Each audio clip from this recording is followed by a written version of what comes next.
ના ના, કોણે કીધું લાચાર છીએ? સરકાર લાચાર છે?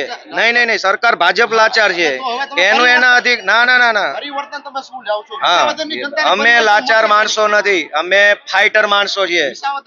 ભાજપ લાચાર પાર્ટી છે, ભાજપના ધારાસભ્યો લાચાર. પૂછો તમે કેશોદના ધારાસભ્યને કલેક્ટર પાસે કેટલું ઉપજે છે એનું. ભાજપના ધારાસભ્યોનું સરકારી તંત્ર પાસે શું ઉપજે છે?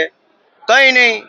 ભાજપના ધારાસભ્યો લાચાર છે. સાંભળો, ગઈકાલના છાપામાં એવું આવ્યું કે ગુજરાતના 26 સાંસદોએ 250 કરોડની ગ્રાન્ટમાંથી માત્ર 10 કરોડની ગ્રાન્ટનો ઉપયોગ થયો. શું કામ? લાચાર છે એ લોકો.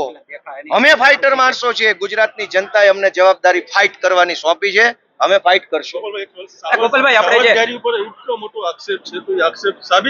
સાવજ ડેરી મારી ઉપર FIR કેસ કરે ત્યારે હું સાબિત કરીશ. ગોપાલભાઈ, આપણે દિલ્હીની અંદર જે શિક્ષણ અને આરોગ્યને ખૂબ મહત્વ આપવામાં આવ્યું અને ત્યારબાદ આપ પાર્ટી છે એ મોખરાનું સ્થાન આગળ વધ્યું. હવે આપણે વિસાવદરમાં અપેક્ષા રાખીએ છીએ કે 2 વર્ષ દરમિયાન શિક્ષણ અને આરોગ્ય વિશે તમે શું કરશો? અપેક્ષા પૂરી થશે.